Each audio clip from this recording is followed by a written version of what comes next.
guys, this is Carrie from Tone Wars.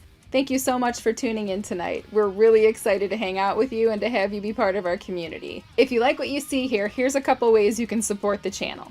We always appreciate Super Chats very much, but here's a couple other ways you can support the channel and get something in return other than just content.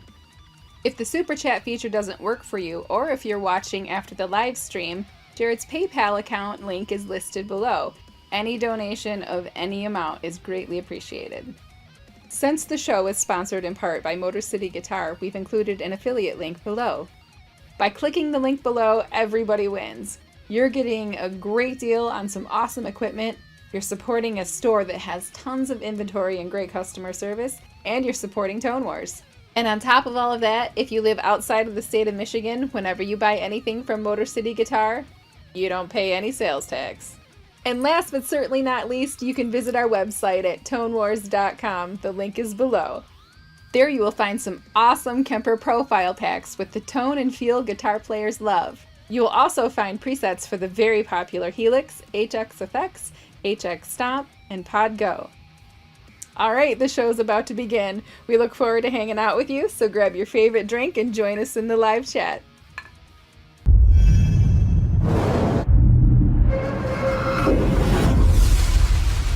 Welcome to Tone Wars.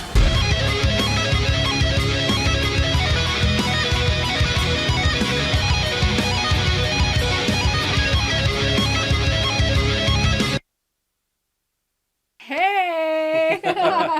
Welcome to Tone Wars Sunday Night Edition. What's up? We have another person here. Yes. I'm Carrie. This is Jared. What's happening, guys? And I'm John Thrasher. John Thrasher. He is. And that's his real name. That's right? that's my real last name. Yes. Isn't that the best I get rock that musician name? I should be Jared Chugger or I'm something. talking on social media. Someone's like, "Who does this metalhead douchebag think?" He's like, "No, that's my real name." Well, we met John Thrasher years and years ago, just playing locally. He's from Ohio, and Jared and I both fell in love with his bass playing abilities.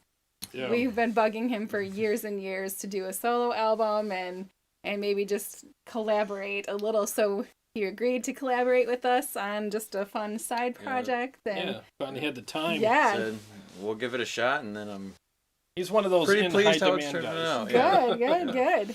Yeah. Well, it was a perfect night to introduce him to you guys because we were finally getting to release our song tonight, and he played on it with us. Yeah, after all this time. It was, and that's the thing, like, tonight we're going to talk about, like, you know, how to be prepared in the studio, how to prepare for it, how to, you know, what to look out for, how to plan so that you'll come out with a successful project. All that stuff we could share. Obviously, we're not going to name names, but we'll share stories that we've been through. We're looking forward to seeing your stories as well, and hearing from you guys. Getting some of your tips, any of you who have been recording in the studio. Yeah, because like I say, we're always here to learn from you as much as we want to share with you. We want to learn from you too. So, but yeah, we're gonna release the song tonight. Play it for the first time. Yeah. It will be on the website soon. I'm talking to my web guy tomorrow about it, getting it up there, you know. So basically, I put my PayPal link in the description. So any donation, I'll send you the song. So that's basically how it works. And then once it's up on the website, we'll figure out what to do there. But you will have to email him, or does their email come through when they PayPal? Email comes through when they PayPal. Okay. Yeah. So that's how you'll know where to send it. Yep. I'll just send you the song. Yeah. So that's basically how we do it. And once it's up on the website, it'll be up there. Just to be clear, not the Super Chats, but a PayPal donation is where you will get the song sent to you. Yeah. Yeah. It's kind of like Girl Scout cookies. You know what I mean? Support the show. You know, buy our very expensive cookies, but you're really supporting the show. Right. Yeah. Can I do a special shout out real quick to Jay and his family? Oh, yeah. Yeah, they're driving home from Traverse City. Jared and I spent last Saturday evening at their house, and we had a lovely time on their back patio with the outdoor fireplace. That was fun. Yeah, it was super nice to meet Riley and Allison and Amy. We've spoken online before, but it was really nice to meet you in person. Yeah, it was. It was awesome. We had a great time over there. Some good food, some good drinks, and he's got an amazing family. So it was really, really cool spending the evening with them guys. And drive safe. I know you're coming home from up north. Yep. Look out for that deer. Right. I think you had a special something, right? Yeah. Well, we know all about hitting deer in Ohio. Trust me. It's crazy. Yeah, I'd like to just dedicate this song we're going to release to my fiance, Brenda. It's her birthday today. So Yeah. happy birthday, Brenda. Hey, Brenda. Dedicating the song to you. Te amo mucho. Make sure you say something in the chat when you get here. Yeah, her sister is in here. So. Yeah, I saw Oh, that. cool, man. Awesome. Maria, right? Maria. Yeah. Maria. She says, Maria. "Hola, John." Hola. Well, let's go through and say hi to some people, Yes. and then we'll play the let's- song for let's you. do, yeah. So we've got Sean Kesey. He was here first. Hey, what's up, man? He said he has a good feeling the new song is gonna rock. Good. Jason I Taylor. think you're right. Sorry about that. I was talking over top of you. It's all right. Jason Taylor says he's here and he hopes that we're doing well. I'm definitely doing much better than I was last week. Yeah. You were not feeling so good last week, were you? No. Nope. Blowing up the restroom. Dean Harkness says he's here, but he had to do a beer run. It's all good, man. Paul Smith. We're all set here. Yeah. John. Oh, do you want to? Well, we'll continue. Yeah, we'll to get say to hi. that. Say hi. Yeah, Paul Smith is here. He What's said up, Paul? hey to Jared Carey and the new bass player. What's Gunnerman up? 54 is with us. What's up, buddy? Brad Chimke is here. Hey, what's going on, man? And then Jay checked in. Ooh, Helix Cabana Boy. Good morning in Australia. Top of the morning to Jim you. Sieben is here with us. Hey, Jim. Scott Falmer. Evening, y'all. Hey, Scott. JJ's House of Jams. What's up? Good to see you. Christopher says hit many deer here in Oregon. Yeah. Oh, yeah. 'Tis the season, right? Mm-hmm. You know? Yeah. Well, they're all fighting over who gets to be the next hood ornament, apparently. Yeah, right. Brad Okay. Chimke says, what the hell is a bass? Welcome, John. He says, my tip for going to studio is do pre-production so you don't hear the words. So when did you start playing that riff like that? Right, yeah. Oh. Actually, we're going to cover that. It's one of the we'll topics. talk about that. That's a good one, though. About that. Brenda Yeah. is here. She says, I love you, Jen. Aw. She's here with us now. What's También up, te girl? amo mucho. That's awesome, man. Good to see you. We're caught up, so Let's talk about the beer real quick. yeah. Yeah. John brought this awesome Ohio beer up. It's actually Pennsylvania. Oh, it is? Ah. Oh. Yingling's in Pennsylvania. From yeah. Hershey, Pennsylvania. For a while, only a few states could get it, and then Ohio, in the last, I don't know, maybe 8 years was able to get it. So every once in a while, when I come up and practice with them and play, I bring Yingling just because they can't get it up here. And Yeah. I love Yingling. It's And awesome. This is the chocolate porter, the Hershey's chocolate porter. Which when I first saw it, I was like, "That's gonna be gross." Like, there's It no way. sounds a little over There's the top, no way. right? But I'll admit I was wrong. It's pretty good. It's like really good. a really smooth beer, and then it's just like the aftertaste is just like chocolate milk. Yeah, it's really not- good. But not too super strong. sweet. It's just the taste is just kind of there after Yeah. you drink it, you know. Yep. But Yeah. it's nice. Yep. It was well balanced. Yeah. It wasn't like super sticky, sweet. Yeah, it smells great, It's too. definitely Yeah. strong. It's a porter, but it's not gooey sweet. It's got a really well balanced It is not gross. Trust No. me. You know how some beers like that are flavored like that? You can drink one and you're like, all right. Yeah, and then you get like a little headache setting in, Yeah, or yeah. the stomach. Yeah, no, this is just a good beer. Yeah, So, you can drink a couple of these Enjoy it, without yeah. feeling too, like, overwhelmed by it. Yeah. So, yeah, if you're in an area that serves it, I mean, it's definitely worth a try. You know? Steve Venchek is here. Hey, what's up, man? Pottsville, Pennsylvania, I guess is where Yingling Okay, is from. that sounds okay. right. That sounds Yeah. right. Yep. Yeah. Yeah, good to see you, man. Thanks for being here. I can't wait any longer. Oh, for the We've song? been putting this off and I know. off, Yeah. right? Let's play it. We're going to Yeah. play it twice. We'll play it once here Yeah. in the beginning, and then we know some people join. Yeah, we'll play it twice for you guys. We'll so, play it again at the end. Yeah, so what I'm going to do is, let me make sure I do this right here. We got 30 people. Yeah, My we got phone 30 says, people, so I think, yeah. All right, well, thank you so much for being here, and thanks for Yes. being patient with us while we went through all the stuff to get this song the way we wanted it. Mhm. But I'm going to go ahead and debut it now for you guys. Let me mute the room mic so Okay. we, and then I put a collage of pictures. I downloaded some from John's page. and Carrie sent me some, and I downloaded some more, and I got some for mine just to put in there, you know, for you guys randomly, because otherwise it's like, what are you going to look at? Us? What? You know? Us drinking beer. Right? Yeah, exactly. Maybe we do charades or something. But so I did that, and I put some pictures of the woods, you know, out there. Just a bunch of random stuff for you guys to look at. So enjoy this, and looking forward to hearing your thoughts. And yeah, so let me mute the mic here. I'm so excited. Here we go, guys.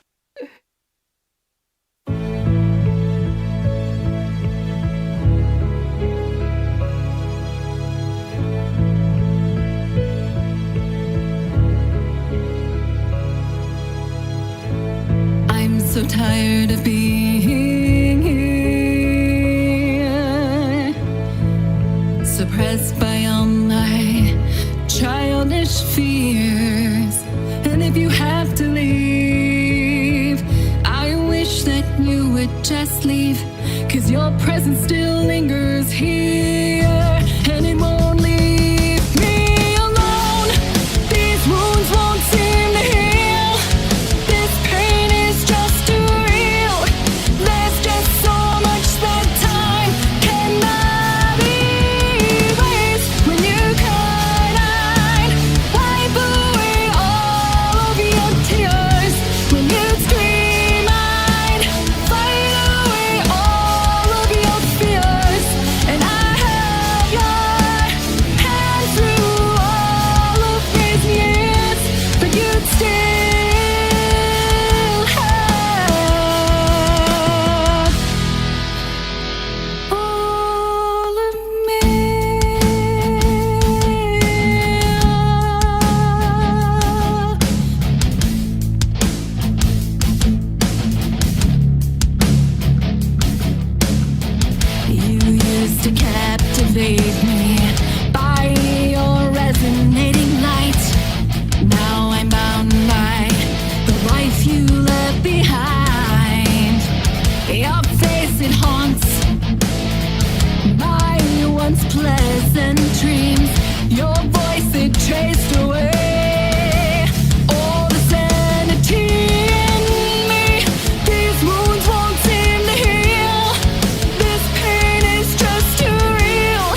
He's like 2.5 or 3. Did you unmute? There it is. We're back on? Oh, we're Yeah, back we're on. back Yeah. on. So what you guys think? Right. How was that last picture? So that cat is fully grown now. Yeah. How old is that cat? He was now. Yeah. Oh, he's like 3. Is he 2.5 3? or and 3. then he was just a little kitten. Oh, I just got him. I think it was the day I got him. That's awesome. Yeah. See his little face. You're watching the slideshow going on, and then there's a guy with a cat. Like, oh, okay. That was Kitty Witty when he was little. Yeah, he's a little Kitty baby. Witty when he was little. Yeah. Oh, thanks so much for the super chat, Dean Harkness. We really appreciate Oh, thanks, that. man. Thank you so much. Let me go back and read some of the comments that happened during this. Sean Casey says, I was right, the song rocks. Oh, thanks, man. Thank you. Yeah. Jason Taylor, awesome job, guys. PayPal donation sent. Oh, thank you, dude. Thank you so much, Yeah, man. Jared was like, hey, I'm getting some PayPal notifications. So appreciate that very much. That's so encouraging. Seriously, for sure. that really helps. That really helps the show. It helps everything. So we appreciate it more than I could say. Paul Smith wants to know, what amp did you use for the solo? He said the song rocks. Oh, thank you. Actually, I used my very own Kemper profiles. Dun, dun, dun, Surprise, dun. surprise.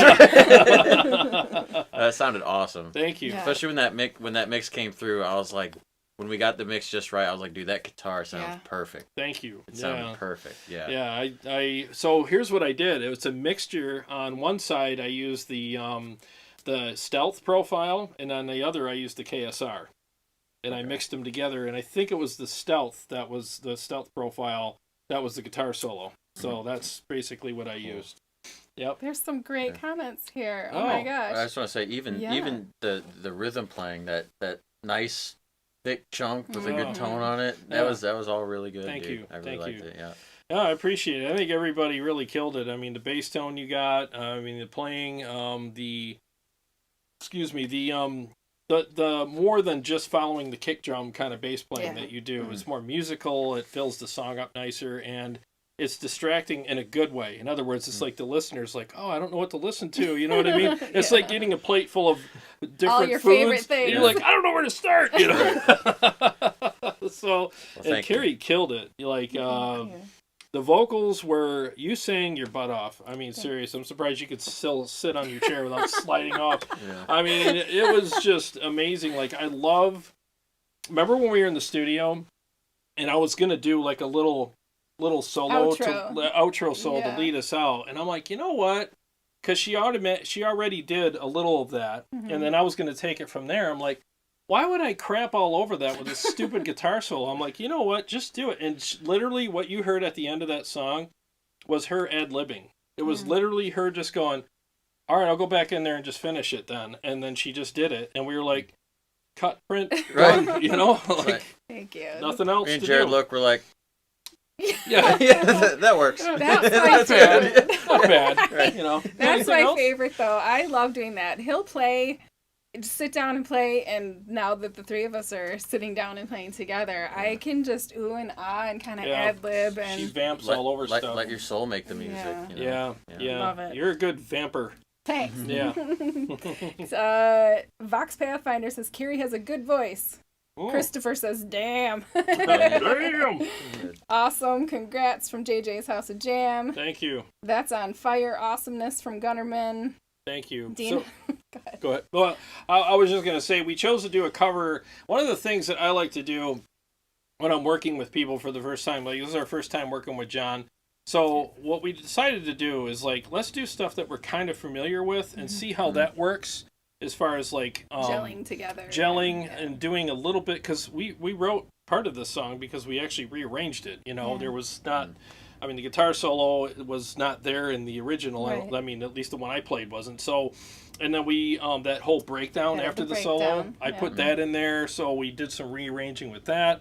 And then, you know, and the ending, the vamp ending. Yeah, the vampy ending, and John's bass parts are not anything like the original. So there was a lot of things that we did, and it gave us a chance to kind of be in familiar territory, but also to see how we work. And I thought that would be a a great way to, kick it off. And we got 2 more coming, but they're more of acoustic kind of things. Well, and that's what I was going to say. We did an acoustic version of this song where John got to be featured in the solo. So there's a bass solo coming in the acoustic version. They talked me into it. You guys, I can't wait for you to hear it. But I would like to add just what's really cool is usually when people cover certain material, either it's a rock band doing already kind of a heavy rock song, or a rock band simplifying it into acoustic version. We took like a slower song and we made it more dynamic. We almost blew it up. Yeah, you know I feel like I think that was a really cool experience. Yeah, I like taking things and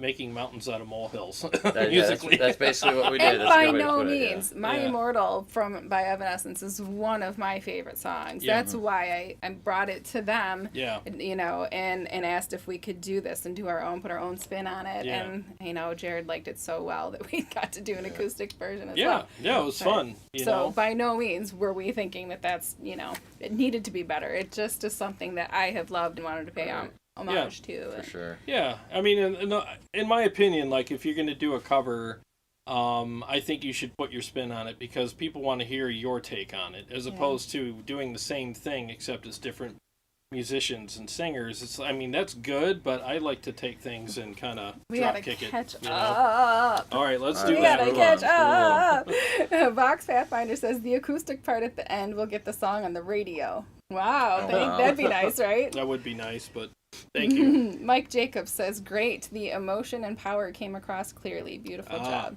Thank you. And we have super chats. I just want to say thank you for all of them right now. We got Dean Harkness, Mike Jacobs, thank you, Scott Fulmer, thank you, the Chicago Todd. Oh, thanks, man. And Gunnerman54. Oh, thanks, guys. So many. Thank you very much. So encouraging. Yeah, that is great. Seriously, guys, you guys make our day when you're here. Period. Yes. We really appreciate that. Oh, Brad Chimke says, "Well, I need a minute after that epic track." Oh, I'm glad it hit you like that. Cheers. Yeah. There we go. No, your vocals at the end of that are just stunning. They really are. I mean, through the whole song, they're great. But I mean, I just that was one of the things that I wanted to do.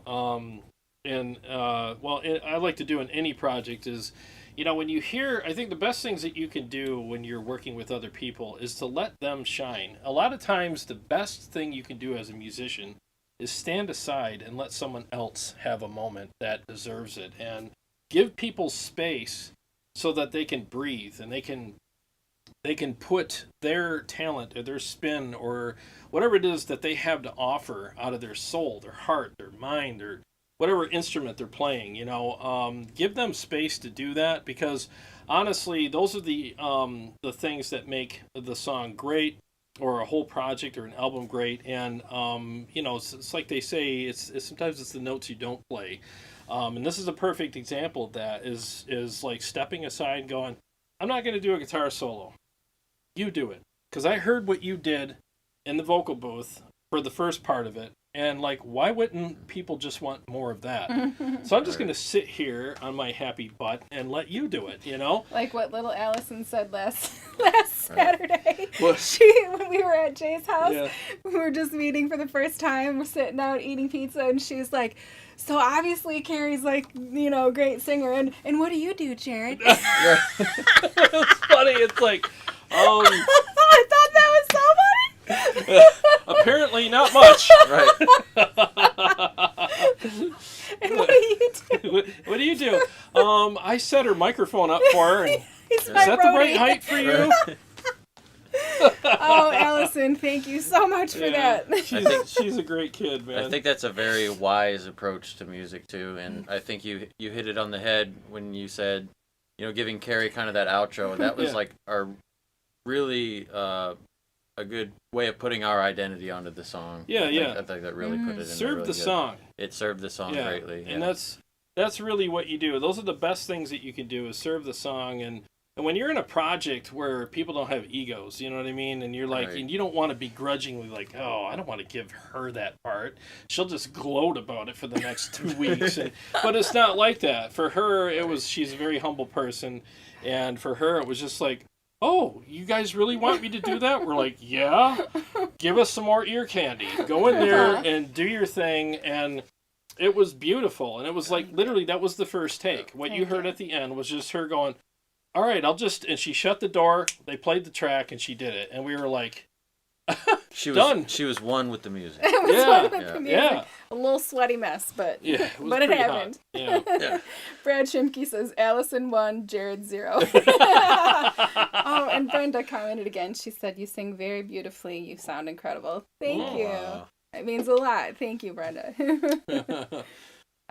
Dean is back from his beer run. Oh, what'd you get, man? Tell us. You get the Hershey's chocolate porter? Maybe. Sean Hockey says, sup guys from Youngstown, Ohio, Hey. Mr. New bass player. Oh. Sean, is that where Hello. you're from? Hi, Sean. Yeah. Yeah, he's from Ohio. I've been out yonder in Youngstown a few times. Dean Harkness also said, by the way, welcome John Thrasher. You killed it on bass. Thank you very much. Yeah.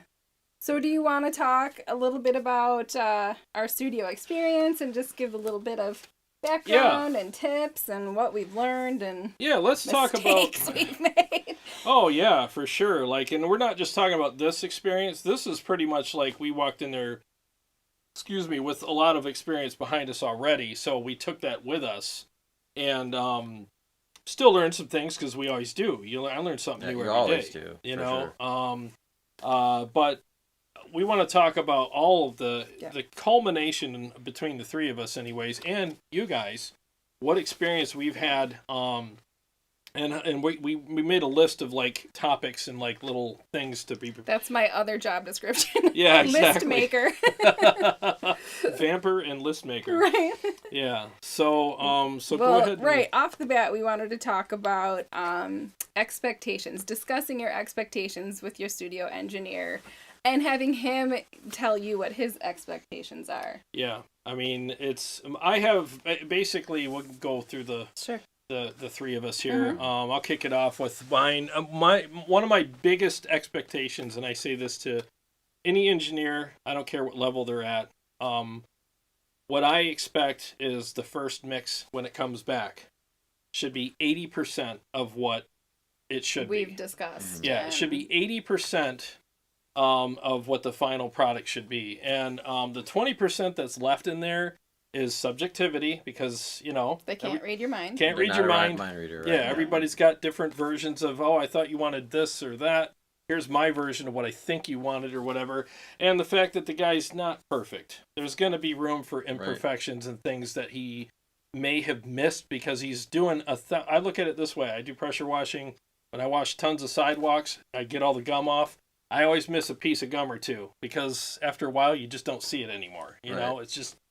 So I expect that. I expected a mistake here and there. And, and the other part is just, it's just open to, like I said, interpretation, subjectivity, and whatnot. And there's different tastes in things, like he might have, like, I thought your guitar sound was this way, and I made it that way to fit in the mix better, but I wanted something different or whatever. So there's the 20%. And then that should be a short list of things that we need to talk about and fix it. And I just tell people, I literally do this. I say, I don't mean any offense, but if you can't guarantee me an 80% mix for the first mix, then we'll have to part as friends, because I'm not going to go through that because I've been through it, Couple times now. I've been to the studio enough to know what a crappy mix is. And when somebody sends me that, it's just like, I'm not going to untangle that spaghetti, it's just, so... That's one of my big ones. What's yours? Sure. Well, one. You know what my big ones are. If I sound like I'm singing in a bathroom stall, it's not okay. Yeah. But I wrote down because we said to discuss your expectations and then have them tell you what their expectations of you as a musician or a band. Yeah. But some of the things that I wrote down were timing. Make sure you talk about your schedule. If you have release dates or if you have something that you need your recording for, make sure it's very clear of your timeline. And then make sure that he has a free schedule and can actually pull through with that for you. Yeah. You want your sound engineer to listen to the same genre examples of sound that you like. You want to come up with a couple of different songs from the same genre of music that you expect your music to sound like when you're done. And if he sounds positive and happy that yes, he can provide that for you, definitely move forward. And I feel like you want to hear some examples of him, of recordings that he's done, or she, I guess, of similar music to make sure. You know, kind of like when you go hire a photographer or something, you want to see examples of their work and stuff. We've done that. We've done the example thing, and then it's nice because when you get that and you play it, and you're like, it's an easy yes or no. It's just like before and after pictures for me. Like, you got any before and afters of your house washes? Yeah, right here. Oh, okay. Looks like you know what you're doing. Yeah. But if the after doesn't look that good, they're going to be like, well, nice meeting you. Yeah, well, it's like a resume. Yeah, exactly. So. For me, I think communication is a really big one. Key. Like, it's always, they say it's always better to work smarter and not harder. Like, if you get that first rough mix back, rather than making like 20 mixes, you need to really have a back and forth, find out when they're available to communicate, and kind of really talk it out. That way you minimizing it to, maybe 3 or 4 at most, hopefully. Yeah. I mean, as far as what an engineer expects from an artist, I think that to really know your parts, when you go and kind of know what you're going to play, because what I found through experience is if you, an engineer would rather have you know what you're playing and make a mistake and go back, rather than you going in, you're like, oh, well, I'm not sure what to do for this part, because then they're just like, okay, well, play something. I mean, let's go. Yeah. I guess You know what I mean? I guess we're gonna write the song today. Right? Yeah. Right. One of your friends says, Andy says, John, was this the Hush Hush project you were speaking of, or do we have more to look forward to? We have more to look forward to, but this was one of them. Yep. Yeah. All right. A couple more things to add to that list are, again, being well rehearsed, just like he said.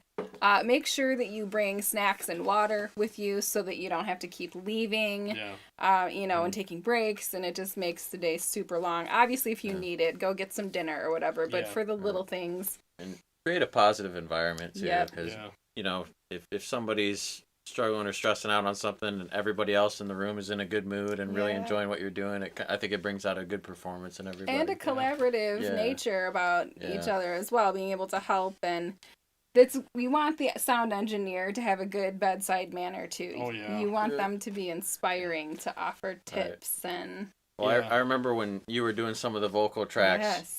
I was in the other room. We were looking at each other, me and Carrie, through the glass, and we had like smiles on our faces, and I was kind of like being a conductor, like you know what I mean. But it really worked. Her vocal cords opened up really good, and it was just a really good sound and good vibes, and the best part is when you can really enjoy doing it, it's going to sound better. And you're supporting each other too. It's like you're on a team, and that whole team spirit kind of thing really does carry over, because the thing is the one place where we are most vulnerable is, a lot of people think it's on stage. No, that is a very vulnerable place, but in the studio is the most vulnerable, because not only are you performing, but you're performing in a way where it's going to get listened back to immediately and checked. Micro-analyzed. Yeah, and your bandmates are there, and some strangers are there, and they're all like, and you sizing feel that, you up. yeah, and you feel that pressure too, because the other guy's ready to do his stuff, and so you want that happy environment, because at least the last thing you want to do, you're already feeling insecure and a little under pressure. You want to feel open when you go in the studio so that you can take chances. Like for Carrie, same thing. Like the end of the song. And I'm sorry to keep mapped out differently. Yeah, I'm sorry to keep using you for an example, but this is a good example of that. It's like she had to be open in order to go in there and feel confident and comfortable to do that part. Otherwise, if you were in a position where you're feeling very insecure because people were riding your butt all day and making you feel bad, or just ignoring me and not paying any attention at all, like, all right, it's her turn, I'm gonna go get a burrito. Yeah. I mean, she would probably be like, I mean, you're a team player, so you probably go in there, but I don't know if we would get your best. Yeah. So you want to give people an environment where it's safe to make mistakes, but you also, reward them for doing things properly. Right. And that's the engineer too. You Yeah, know? and speaking of taking chances, I don't do vocals very often. I think I Ah. hardly ever do vocals, but for those of you that had a good ear and know my voice, that was actually me doing the backing harmonies Yeah. during the chorus.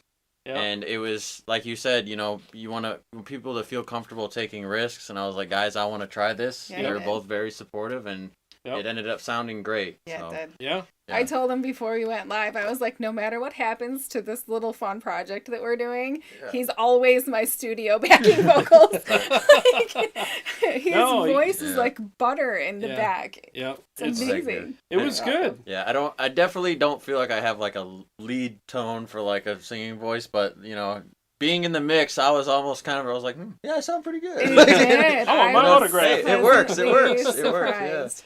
But Yeah. like you're saying about another thing about being friends and stuff too. An artist said it really well once, and I really liked this quote: "Music should be a product of your friendship. Your friendship shouldn't be a product of your music." And I think, Yeah. and Yeah. I think that's so true. And a lot of bands talk about it too. Being friends, being number one is what usually makes the music really good. Yeah, it's true. It really is. Yeah. I mean, because there's that safe environment to write. The safe and to environment, be vulnerable, it cannot be you know? understated. Yeah. You we've, have to have a we've safe been in environment. both. I mean, Oh, what is God, it? yeah. 6 Oh yeah, years. me too. Yeah. We were not in a safe environment. Yeah. I felt like I was not that Mm-hmm. it like physically a harmful environment, but Emotionally. and- emotional. It was not a good environment, and Yeah. Yeah. You have to be in that environment to be able to give. And I mean, the hardest thing for me to do are the guitar solos. Mhm. So for me, I actually thought about doing this in a video once, just as a joke. I was gonna play a guitar solo for the channel, and then put all the thoughts that pop in my head while I'm playing, like, don't screw it up. Oh, you just nailed that Right. part, but you have a Right. minute to go, and if you blow this, you just wasted that, and all the stuff that Right. goes through your head. And then I could feel my legs tightening up, and I feel my whole body tighten up. And there's times that I'm down here recording videos for you guys, and I get Charlie horses because I cramp up so much when I'm playing because I don't want to screw up and do it again 1,000 times, that I literally get myself into Charlie horse situation. Yeah. So I have to learn how to relax. And one of the best things that helps me relax is when I'm doing like the backing tracks and stuff that I've recorded at the current studio with Paul, we rag on each other constantly. he loves it. I love it. What do you Yeah. call that when somebody likes Being treated like crap. Oh, hazing. Yeah. And the way we talk to each other is like, most people, if they were listening outside the door, would be like, there's going to be a fight any second now. Right. I mean, we treat each other like absolute garbage, but it's funny. We laugh about it, and it Right. just releases the tension, and it makes me feel like I could do anything, and it just doesn't matter. Right. Like, I feel so relaxed when I play my solos because I already know I'm going to get a crappy comment from them. Right. And I'm going to shoot one right back at them, no matter if I nail it or not. So it takes all the pressure off of me. And usually in there, when I'm doing stuff, it's a couple takes. Here, I treat myself like crap, but it's not funny. Right. It's not. Right. The voices are not kind in his head. Speaking of guitar solos, not just with this project, but Yeah. not just with this project, but in other projects too. Like when I was in Ordway and the Black Order, whenever the guitar solos were being put down, I always felt it was important to have kind of at least one or two of your bandmates there with you, Yeah. because you're going to be second guessing yourself a million times Yep. in your head. Yeah. And to have another person say like, hey, that was really good, I really like that take, I hope you like it too. But also to have someone who's also honest with you Yeah. and say, hey, I heard you play that part better. You know what I Yeah. mean? So if Yeah. you're thinking you could play that part better, yes, you can. Yeah. You know what I Yeah. mean? So to really have kind of that back and forth and to have people like alongside you doing it, Yeah. in my experience, I'm not a guitar player, obviously, but in my experience, that's helped bring the best out of guitar players, in my opinion. Actually, you're faster on that bass than most guitar players are. So, Metronomes. exactly. Yeah. If you ever have a kid, you're going to call him Metronome, aren't you? That'd be a very strange name, but people would know Or what a I pet. do as a hobby. Yeah. You have to be John's kid. Well, if you're just tuning in, we are going to play the song again after Yeah. our discussion about Yeah. being in the studio and recording. And we're kind of in the middle of that, but we are going to play the song one more time. And Yes. pay attention to John's backing vocals when I they am come singing in. on this song. He does sing. I am. And If you have a good ear, you'll hear it. sounds like butter, smooth Yeah. as butter. Yeah, it's good. It's good. So what's the next topic? Right. Well, I had wrote down to trust your instincts when you're in there, even if you lack experience and haven't been to the studio before. You know what? If I could back up too, our first experience at a studio was it was overwhelming for me. It was about 6-7 years ago, I guess. Something like that, yeah. I would love it if there are any sound engineers listening to this. I'd love like a rundown as soon as I walk in the door, like, welcome to my studio. Here's this room and that room. Here's the restroom, and this is how it's gonna go. We're gonna lay the drums Like some first. Studio 101 kind Yeah. of thing. Yeah. Yeah. Studio 101, and to like put your nerves at ease. You're Yeah. still gonna be nervous, but to have Yeah. somebody be like, your first take's probably gonna be crap. Don't worry about it. You're just getting used to it, and but trust your instincts too as an artist, and try not to let an engineer take advantage of maybe your lack of experience. Yeah. You know your music, and you know your talent. You know what you're capable of doing. And a lot of times, if you come in with your list of expectations, Yeah. they're going to be like, oh, guess I can't mess with these people. Yeah. Yeah, you can you weed know? them out real quick. Yeah, you can Yeah. weed them out. So, and that's why I put some of that stuff out there to people. Yeah. I look them dead in the soul, not me. I look through that right to their soul, and like, this is what I want. This is what I expect. And if you can't do that, no big deal. I'd rather you tell me than show me. We're Right. as friends, Right. Yeah. you know. And it saves us both all the time. And I don't want to. Saves me more cortisol coursing through my veins. Yeah, exactly. You know, I don't want to, smack somebody around, but geez, after a while, you're like, really? This is not what I signed up for. I'm gonna have to bring Carrie in at this point.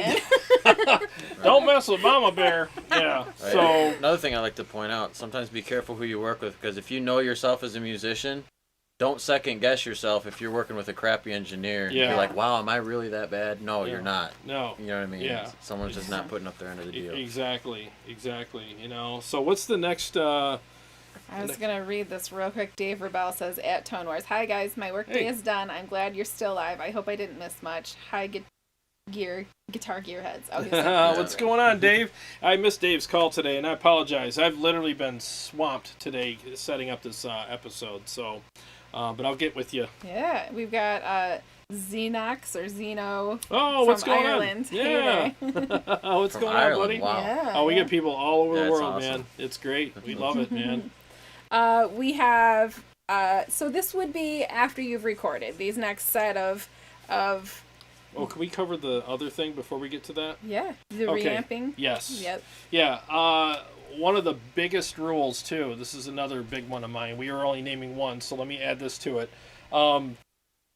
Do not, absolutely under no circumstances, ever record in a studio that doesn't do a DI track and reamp it later. Ever.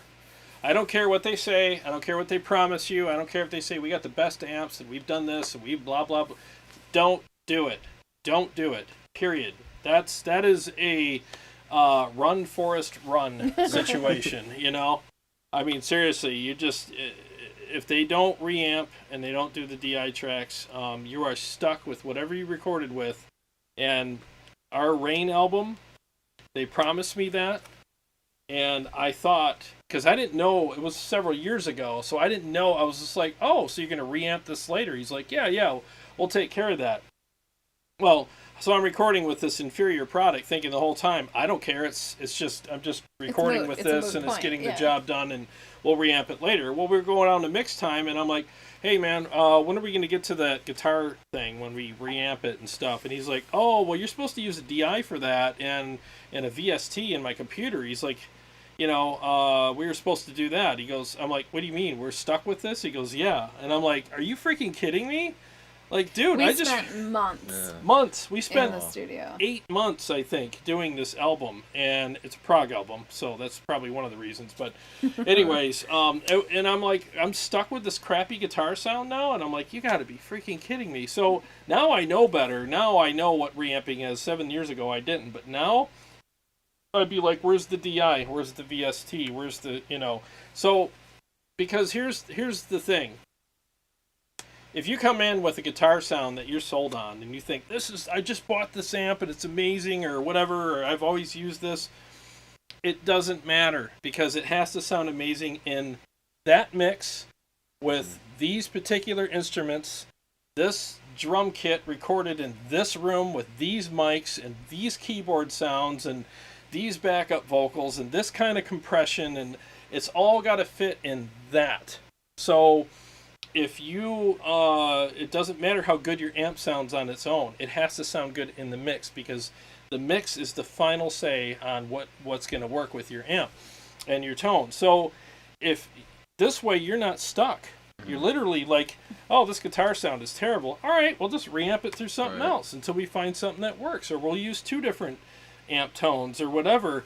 And it's just it's such a savior for your mix. It really is, because the guitar is the main melody instrument in most metal bands, you know. And if that sounds like crap, it doesn't matter. Even her vocals can't save it. You know, it can't make it sound. Even his bass playing can't. Right. So always reamp. Always use a DI. And not to go off on too far of a tangent, but I remember one thing you told me that I really liked was, you know, at some point you got to turn the gear nerd stuff off and just listen to it as a listener. Yeah. You know what I mean? And even as a bass player, I know us bass players, a lot of times we like to, you know, have things sounding a certain way, but as a listener, you know, if the guitar and the vocals, which is really the bulk of the song, really sound good, it's going to help everything else sound good. You don't really got to worry about it. You know what I mean?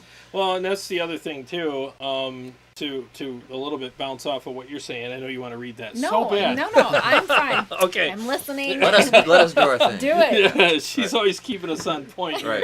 So, but listening to the final mix too. Right. Listen as a listener, not like, oh, I want my part. I'm all about my part. Okay, yeah, my guitar did this, my guitar does that, and I don't like how that happens, but you're ignoring everything else. Right. You have to listen to the mix as a fan of music. Right. And if it works, it works. And that's what, you know, that song by Dream Theater, Wither? Yeah. That's what it's about. Yep. That's what that song's about, is like you have to wither and just go away and just let the song just be what it is. Yep. And take yourself out of the equation and go, you know, I wanted my guitars louder, but you know what? This sounds amazing. And Has it to doesn't serve the song. It has to serve the song. It's Right. not my solo album. Right. It's our album, and it's for you, and that's all that matters, you know. And I love just sitting back and listening to it as a fan, as opposed to as a guitar player, you know, because it really does help the mix. Right. You know? When you're writing a song, you're in charge of the song, but when you're recording it, it's now in charge of you, and you got to do what it says to do. Pretty you much. know? You're right. Yeah. Let it live, man. All right, Carrie. Now it's your turn. Yeah, now it's your turn. So after you've interviewed your engineer, picked out your studio, you've gone in, laid down your parts, we just wanted to talk a little bit about dealing with changes to the songs. We want to make sure that when you're listening, you listen to it with a software or some kind of an app that has time at the bottom, so you can send your engineer the timestamp. You know, the words sound shaky at 2 minutes and 52 seconds. Can we straighten this out, or whatever? You hear something that sounds out of tune, make sure you give the engineer timestamps so that he doesn't have to listen to the whole song. Yeah, on the chorus, it sounds like... They don't care. There's 3 choruses. Which one? Yeah. You know? Yeah. Be specifics. Yeah. I think that goes back to what I said about communication. Yeah. The better communication you have during the mixing stage is the less mixes you're going to have to deal with. And this is what I do too. Like, okay, so just as like I'm kind of forthright and upfront and very kind of like, okay, business. At first, when I get a first mix back and I'm happy with it, but it's like the 80-20 or at least close to that, I'll call the engineer the first time and be like, hey, because no one wants to hear nothing but, here's all the issues, fix them. You know, I'll call them and say, hey, man, great job. This sounds really good. I freaking love how you did this. I love it. And it's all genuine. I'm not just trying to butter the guy up. It's real. And I'll say, thank you so much. You know, now here's what I'm going to do. We're going to listen to it. And obviously there's going to be a few things that we want changed. And it's not because you didn't do a good job. It's just our interpretation of things is different.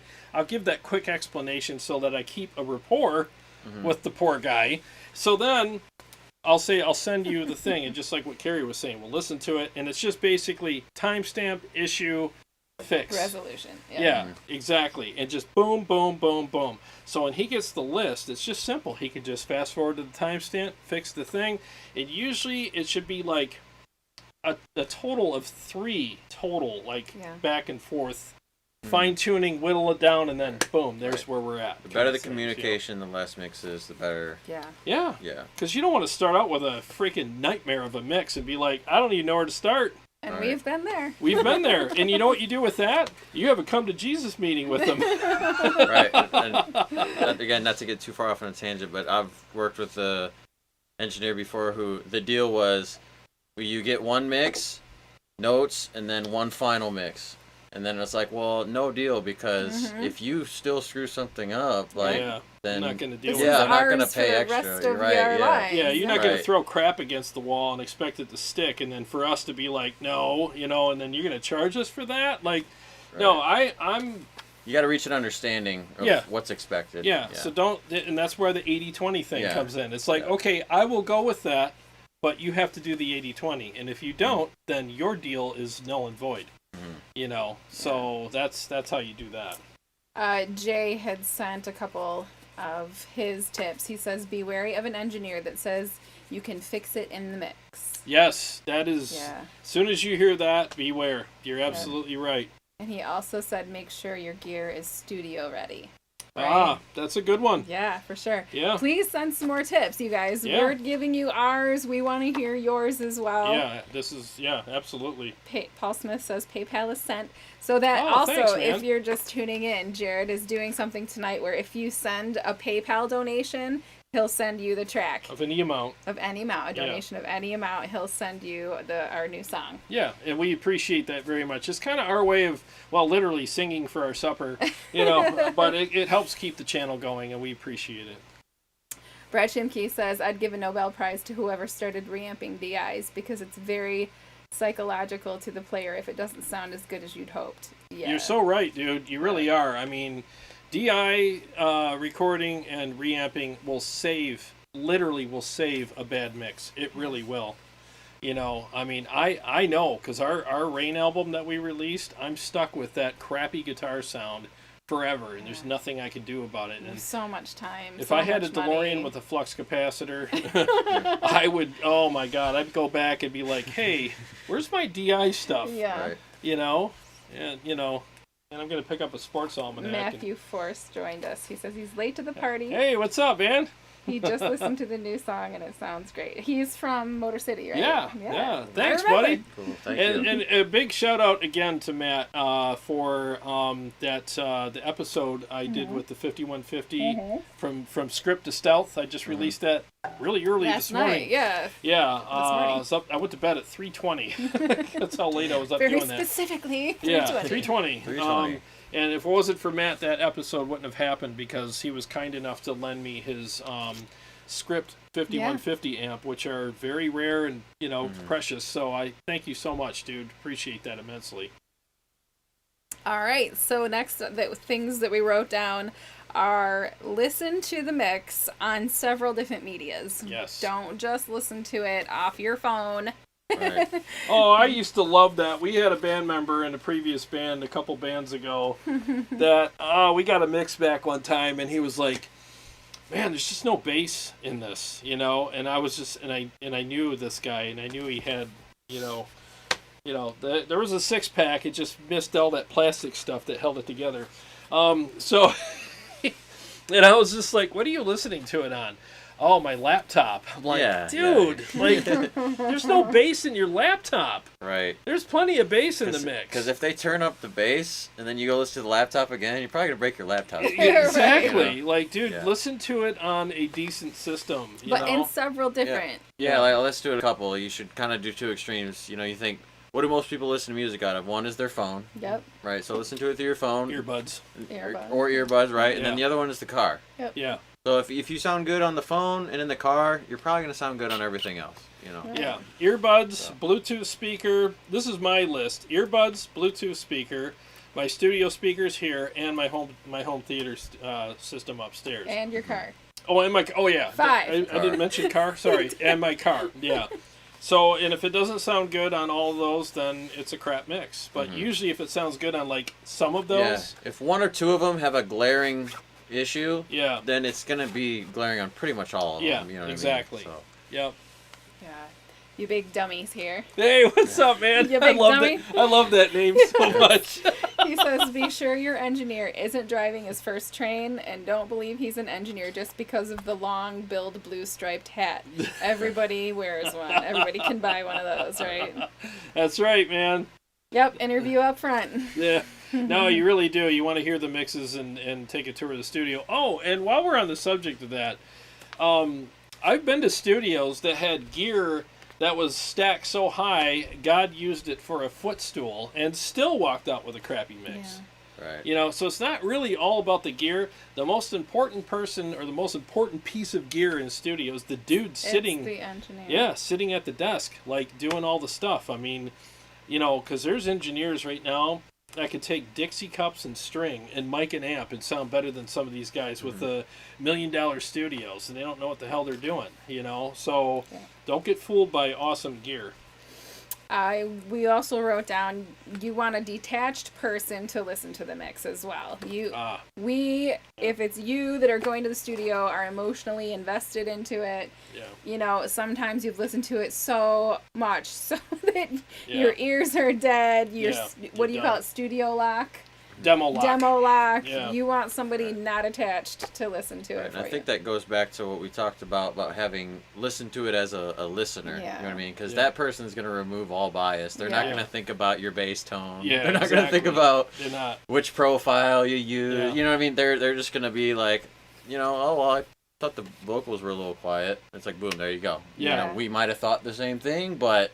You know, that Confirmed. kind of confirms it, yeah. That's why movies actually sometimes they'll have several different endings, and they have screenings. And people fill it out and go, I didn't like how this happened, right? And it changes the movie entirely, and they'll be like, all right, well, we got to reshoot that, you know, and these are people that are non-biased. Yep. Because if you have the actor do it, he'll be like, yeah, I love how he died there. And everyone else is like, why did you kill him? You know? And the producer is going to like the ending he wrote, the director is going to like the ending he wrote, and the actor is going to like you said, the ending that he thought he shined in. But they're not buying tickets. Yeah, they're not buying tickets. Yeah, you wanted the ticket buyers to be making decisions too. So Vince Vegas said, "What's your favorite desk?" And I don't know what he means. Desk. Oh, desk for probably for recording. A studio desk. That's a great question. If there's any engineers in the audience that would love to give him some favorite desks, feel free to do so. Are we literally talking about a desk? Yeah. Oh yeah. There's like crazy desks out there that producers use. So I don't have. I just have a regular kind of desk over there. That is a great question. Maybe one of these days that would be an upgrade that I'll do. But right now. I just have I have that desk that you can use for seated or standing. Yeah. It's just a regular desk, but there are some killer, really nice some crazy desks. ones too. You know, cup holders, lights up everywhere. They kind of wrap around you. Yeah, you know. Crazy. Yeah. So it's a good question. I wish I had an answer for you, but I'm sorry. Strapping into like a space shuttle. Last thing on the list is mastering. Yes. Yes, mastering's a big deal. You know, that's why they take old albums and remaster them all the time. There's a couple of things, like some people do in-house mastering. Now, depending on how good they are at it, you know, go ahead and go with that. A lot of people do out-of-house. They send it out. Now, I think that's probably a better way to do it. Now, one of the reasons why I think it's better is when you send out a full mix to a mastering company, well, a guy that just does mastering has platinum ears. You know what I mean? These people know what they're doing, and they're very objective. And they can look at something and just say, well, I can master this track the way you sent it to me, but this isn't going to stand out the way it should, and neither is that. And they're more critical when they look at a mix, because they don't care as far as like about the guitar player or the vocalist or whoever. They're just kind of like, this ain't gonna work, you know. And they'll actually have, so there's not only a second set of ears we talked about, like, you know, having other people listen to it. This is a second set of professional ears that are a specialist that's gonna listen to this, and give it another look and go, well, and they'll actually communicate with the studio and say, your snare's got to come up. By the time we compress this, the snare's going to be buried. So they'll actually have a very good, professional, objective opinion about the mix. And it's kind of factual because they'll run it through their mastering stuff and go, yes, snare's buried, you know? Or I need more guitar tracks. You know, I need, like, what'd you do? Did you just double track? Yeah, well, you're going to need to quad track here. Mm-hmm. You know, so we got to figure that out. Whatever, but at least it's another person that puts a professional set of ears on your mix. And then when it does get mastered, it's about as good as it's going to get. You know, I'm not saying there's anything wrong with in-house mastering, but if you had a choice, I would always recommend that you send it outhouse. Not to the outhouse, but out of house. Right. Yeah. Gunnerman54 says, Thrasher, what bass is that? With a lot of question marks. Ooh, Okay. yeah. What You should bass show is that this? thing off, Okay. dude. This is a Kiesel Accelerator 6-string. They actually don't make this model anymore. But this was the first Kiesel edition. Dude, bring it up to the camera. Okay. It'll let it focus when you get Yeah. up there, yeah. This was the first Kiesel edition accelerator that Jeff made. You can see it there. That's Jeff Kiesel 2016. I don't know if I get the light better. Jeff Kiesel 2016. The Kassler ebony top, Dude. and matching back. I want to with eat that a, thing. black limba body, a 5-piece walnut and black limba neck, and it is a humbucker in the bridge position, P pickup in the neck position, and it's active electronics or passive with the nozzle. Yeah, he's not a bass nerd at all. I have a little bit. Yes, I love this bass. It's beautiful. I've 2016. I've had it about 4 years now. Yeah. So. Yeah, it's gorgeous. I mean, if there's anybody that deserves to have like those kinds of basses, it's you. I mean, Thanks, man. you're one of those players that's not just all like, oh, look at my expensive bass, and I can play Running with the Devil on it. Yeah. Well, hey, if you're really passionate about something, you know, Go for it. go dive head first. Yeah. You know, How many so. basses do you have? Jeez, no. Yeah, I have 7 of them. 7 Dean I basses. have 7 Harkness bases. It Yeah. says, dude, that's sexy, and I'm a guitar player. Oh, No, it thank is. you very much. It is. When I first But- met him, that was what brought us together. Was I it saw the him play the green? bass. Yeah, the The green one. I'm green like, one. Or yeah, because Could've I remember I been had the this. teal one, which was Mhm. my first one. That's still honestly probably my favorite one I have. yeah. The what as like I said, as you dive head first, you get passionate about it. You kind of have things set up different pickup configurations, intonated for different tunings and stuff. Yeah, You know, it's crazy. that teal one, I use that one for a half step down. Anything Oh, I do okay. half step down, I always use that one. Yeah. And then I remember when I met you, I had that. I had the green one that I have. I had that one kind of in the It's oven. black on the back Yeah, with the stripe. with yeah. the stripe neck. Yeah. Yeah, that was kind of in the oven, so to speak. And I remember when I first showed it to you, you were like, "All right, we can be friends." No, it was really Yeah. cool, you know. And the thing is Uh. about you, like, since that's your first time on the show, the thing that really stood out, and I think I can speak for both Carrie and I, is that, you know, you're not one of those typical. Well, I'm trying to word this right. I'll just put it to you this way: you're a bass player that plays more than just I want to follow the kick drum and stay in key with everyone. I mean, you actually, this guy will come in with stuff without no accompaniment and just play stuff, and like the bass now is the lead instrument and you become his backup people, you know, and it's Wow. like it's amazing. Like I It's love inspirational, for yeah, sure. I love writing with him because literally instead of me having to come up with the original like idea or melody, he can, and I can bounce off of it and be like, oh sweet, so now I can take a back seat and try to like serve the song, you know what I Right. mean, and like It's a new challenge. yeah, it's a new challenging. challenge. Yeah. And it's a lot of fun. So he doesn't just do the basic, which there's nothing wrong with, like playing the parts and, you know, being the room, or the rug that ties the room Right. together. Sometimes but- that's best for the song. sure, Right. yeah. I think we keep going back on this theme. You know, what's Yeah. best for the song. You know Yep. what I mean? But you do it in a way where it's a lot more creative. Right. And It's still best thing for and, the song. right. But And when there's space, I usually like to fill it, of course. oh you yeah, know, but and it's great. You Right. know. really The is. Chicago Todd says, I've got a Kiesel custom guitar, and it's awesome. It's a great instrument. Awesome. Oh, nice, That's man. awesome. They Dude. really yeah. do make beautiful guitars. They do. I've had They my do. eye. No, I don't play at all, but I've had my eye on a couple for him. I know. I'm Right. like, hey, I'm gonna buy this one. Well, it's funny because all their social media pages posting like pictures every day, and it's just guitar porn. That's Yeah. really It all it really is, is. yeah. Those That's all it naughty, is. naughty, like not naughty, but naughty wood Well, it's ones. naughty depending on how you look at it. Yeah, right. Yeah. There's such Hey, beautiful ones. Pun intentions all around. I like when they mix it. What do you call that? Is it epoxy? It Oh, looks yeah. where they mix like the bright colors with the natural wood, and I don't. I think that's a deep stain. Yeah. Yeah, it's It's a deep so stain. cool. It's not paint, but it's a deep stain. Yeah. It looks so cool when Yeah. they do that. Or that one that you sent me one time where they put the electricity through it, Yes. and it like ran the the sparks through the They guitar. burned it. Yeah. Like they hooked it up to 2 electrodes. Is that what Yeah, you would call something them? like I don't that. know. And it started zapping and burning veins throughout the Yeah. guitar. And then they took.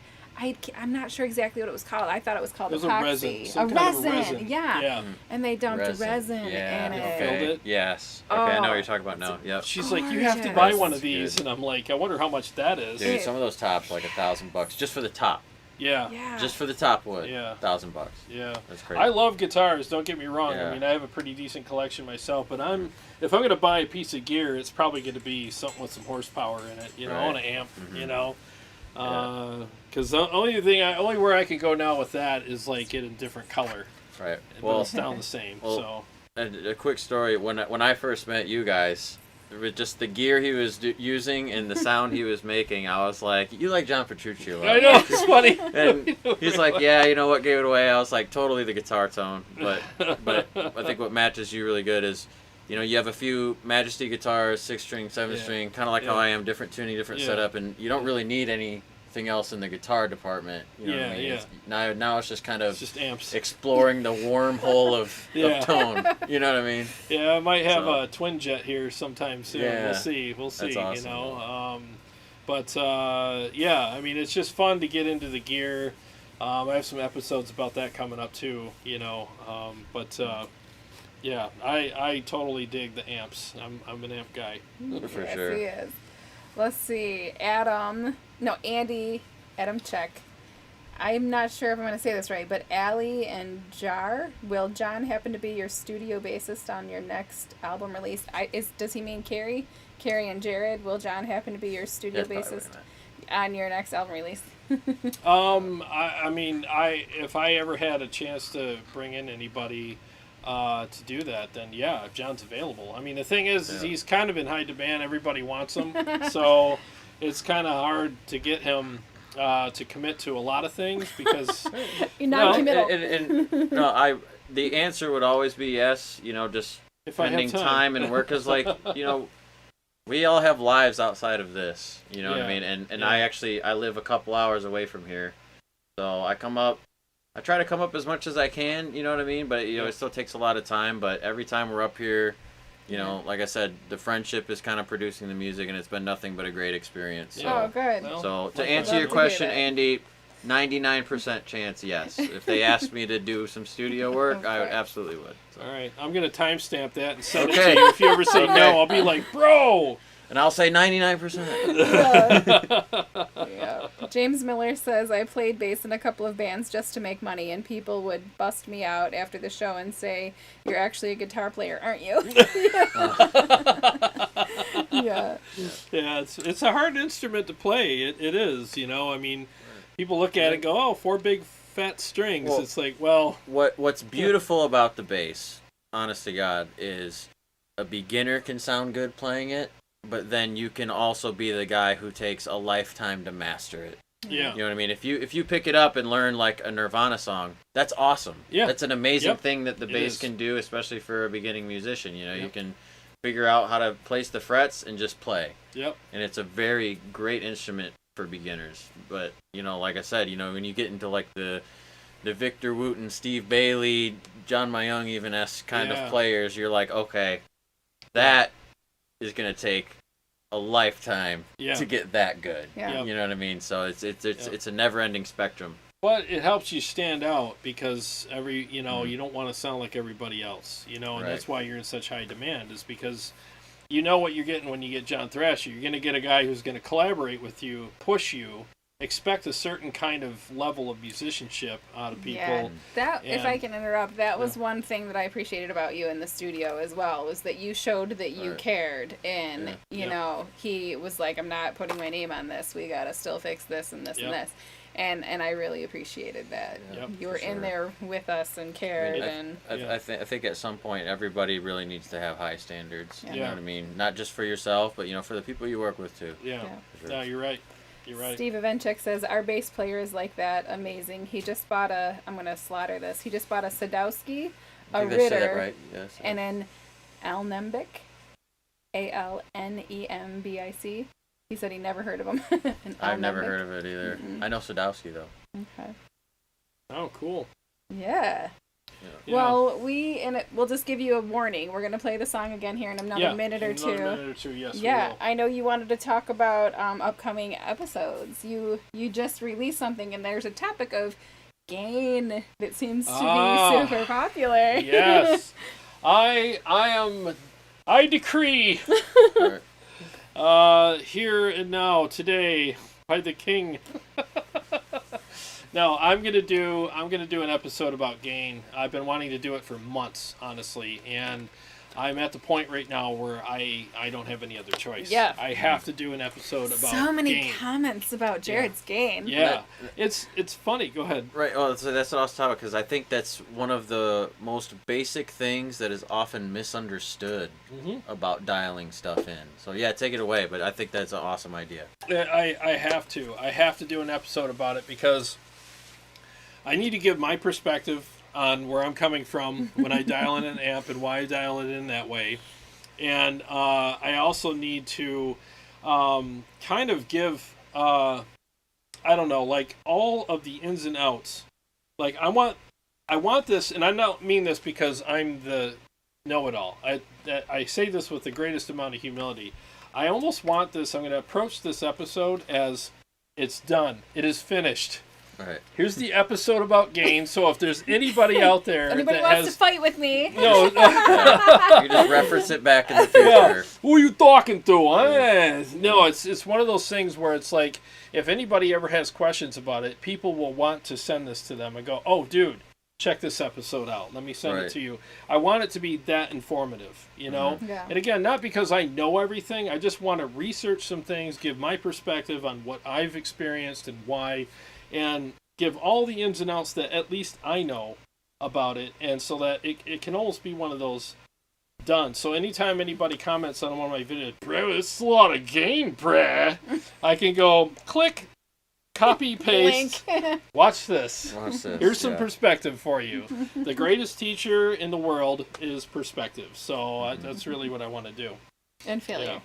Yeah, and failure. Yeah. But failure does give you perspective, doesn't it? Yeah. Yeah. So it's I want to do that, and I'm going to work very hard on it this week. It's probably going to take me 3 days to do this, like literally 3 days Yeah. of like shooting, editing, thinking, scripting, planning, all that stuff. Because I want this to be like this is it. Get it done, right? Get it done. I leave no stone unturned, so that if Right. anybody ever questions anything, it's like, Right. here's the link. Mm-hmm. Here's your sign. Here's your sign. We got 3 comments about a bass. Well, Bombay wants to know what amps you like to record with. Well, And then we'll get to the bass. okay. The Mesa Dual Rec Roadster is a different sounding amp than the regular Roadsters. It's less fizzy. It has a really aggressive top end, but it's not really effervescent like the Dual Recs typically are.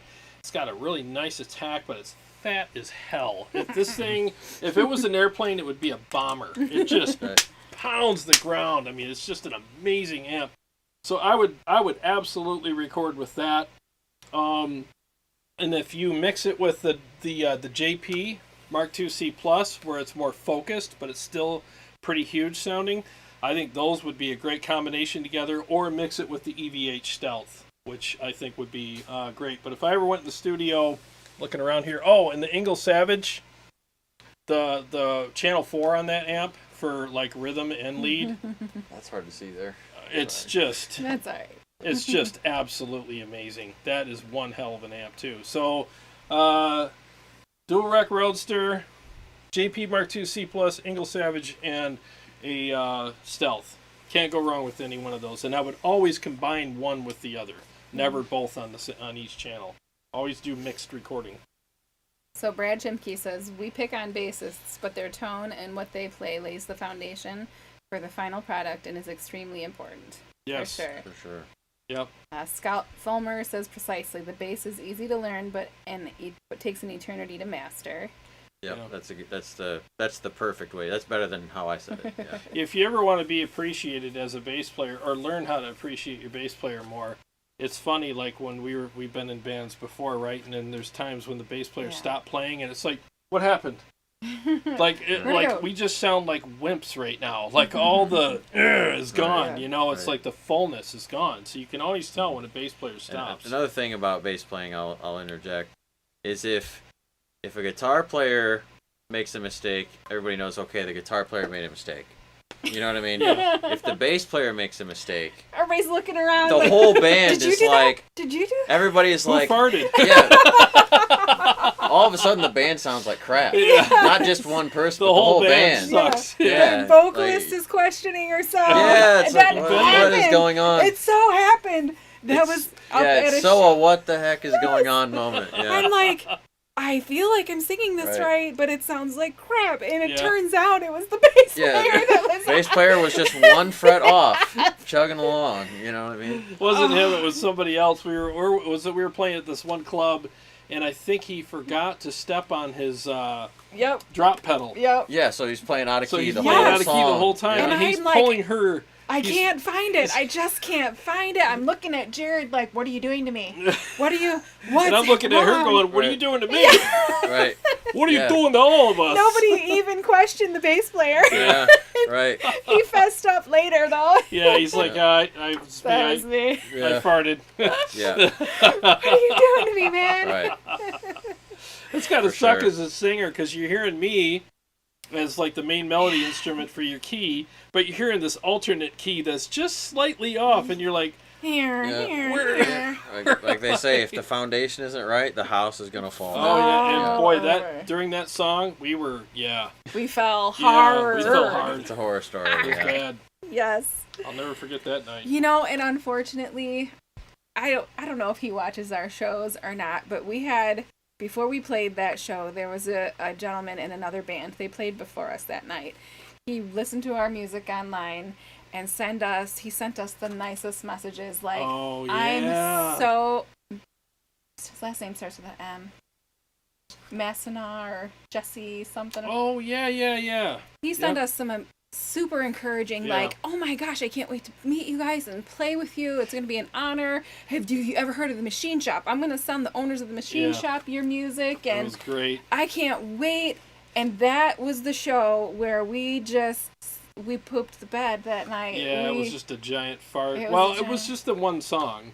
But that one song was we had so a horrible bad. sound engineer that night. Yeah, we too. did. We had a sound engineer that sabotaged us that night We did. because he also ran sound for his band that he Yeah. manages poorly, but manages.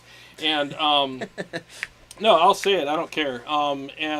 So he ran sound for us for the whole night for everybody. It was so gracious of him to do that. And basically, in the back of his mind, it was like, well, I'm going to sabotage the sound for all these other bands to make my band sound even better. So he cranked the subs so freaking loud while we Bass were on was stage. so loud. My eyeballs were fluttering. I mean, I couldn't even, it was like it was so loud on the stage. The bass was so loud that we couldn't hear ourselves or anything. So, yeah, so I know we're talking about studios here, but I'll throw that in there. Live. He has a studio. Yeah, he has a studio, and don't ever record there. But so if you have a sound engineer that's running sound for, like, he's a manager of one of the bands, Don't let him do your don't let him do sound. your sound, because why would he make you sound as good as his band?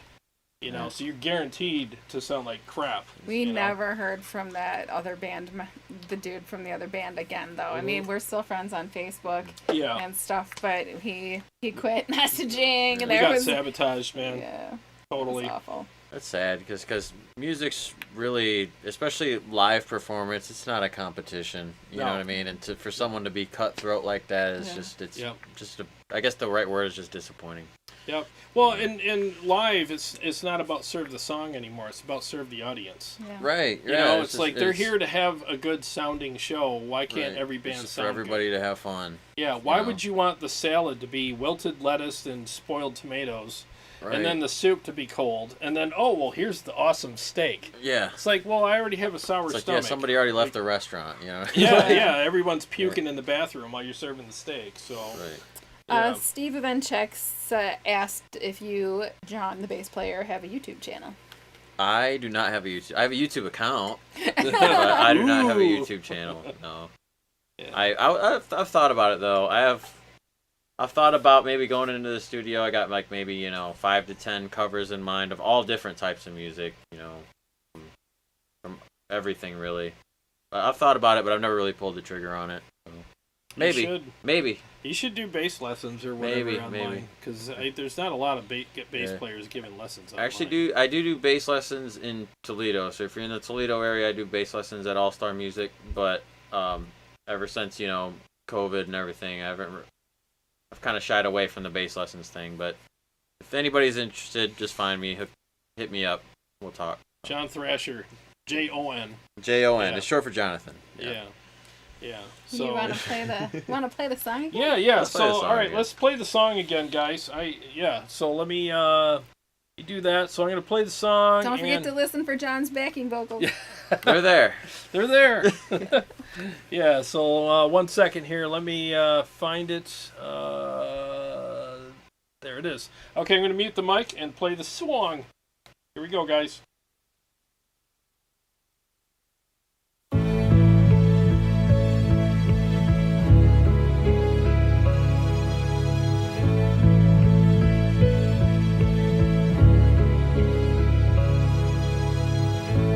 I'm so tired of being here, suppressed by all my childish fears. And if you have to leave, I wish that you would just leave, 'cause your presence still lingers here, and it won't leave me alone. These wounds won't seem to heal. This pain is just too real. There's just so much that time cannot erase. When you cried, I'd wipe away all of your tears. When you scream, I'd fight away all of your fears. And I held your hand through all of these years, but you'd still have all of me.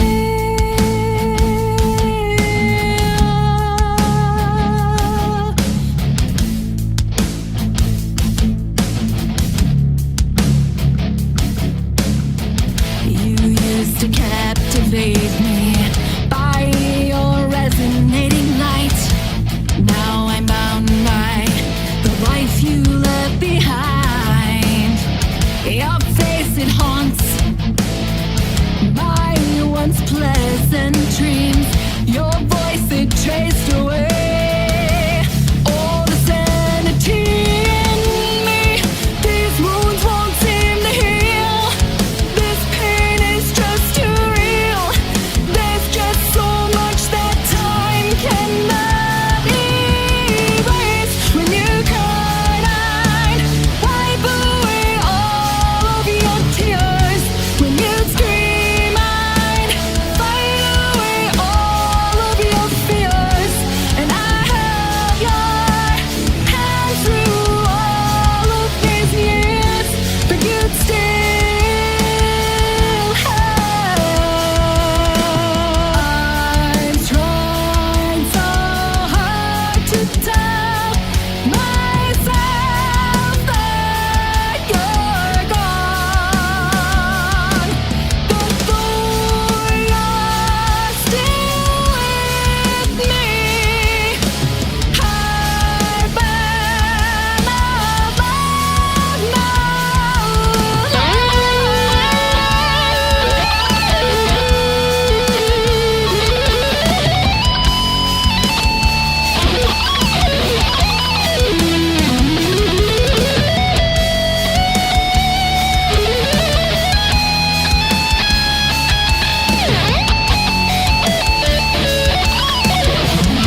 cat. I mean, my kitty witty. Yeah. That's Well, hilarious. we hope you guys enjoyed that. Yeah. You know, I want to read a couple comments. We're gonna go through viewer comments, and then we're gonna close up shop here in a minute, but or not in a minute, but you know, when we're done with that. James Miller, I think it was James. Let me find it. He said, yes, please do it, Jared. I'm so tired of people saying I'm crazy for using an overdrive pedal in front of an amp. Seriously, dude, that's going to be part of the episode. I was going to do that on a separate one, but I'm not. I'm gonna put it right in with the gain episode, because I'm with you, man. It's the same thing for me. Like, that amp doesn't need an overdrive. I'm like, oh my god, like, there's so many variables. There's so many variables, you know, and I say it all the time. It's like a soccer mom going up to a race car driver and saying, well, I don't need all those fairings and that special suspension and those tires. I mean, it's like, yeah, you're taking your kids to soccer practice. I mean, I'm going Mach 10 with my hair on fire around a track, you know. It's like, give me a freaking break, you know. So, Dean, even with my glasses, Scheidler? Sorry if I pronounced your name wrong. He said, man, that rhythm guitar sounds really good. Not a good job. I told him so. I told him. Nice job on the cover. Thanks, man. I really appreciate that very much. Thank you. Yeah, those are my Kemper profiles that I used in there. And I just think those Kemper profiles came out really good. And when we were mixing, because we did the reamp thing, we just completely, I was like, I want to go EVH Stealth on one side and the KSR Aries on the other. And we did it, and I was like, there it is. That's the sound I want right there. So thank you so much.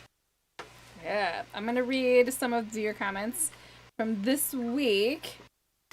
This is from the episode that you released early this morning. What was it again? Your 5150 against... Script to Stealth. How far have we come? Or how much has changed or something like that.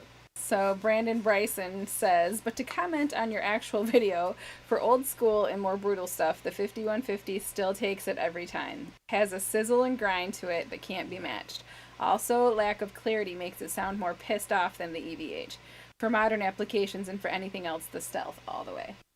Yeah, great comment. I mean, that I was surprised. Like, I haven't played the Script 5150 in 15 years at least. Like, literally. So when I brought Matt's amp home and put it on the table, I literally filmed me turning it on for the first time. And, all right, let's see what it sounds like. And what was going on in my head was, like, I'm shocked at how good and how relevant this amp still sounds. I'm like, holy crap. Especially when you slam it with an overdrive pedal, right, Mr. Miller? As soon as I turned on that overdrive and then fine-tuned it a little with my in-ears, I'm like, oh, man, this amp is thick, it's saturated, it sounds amazing, very percussive, tons of low end. And, I mean, that amp could literally still, you brought that into a studio now, there was no engineer that knows better that would look at that and go, oh, come on, that thing? He'd be like, oh, come to Papa. You know, that's a killer amp. So, yeah.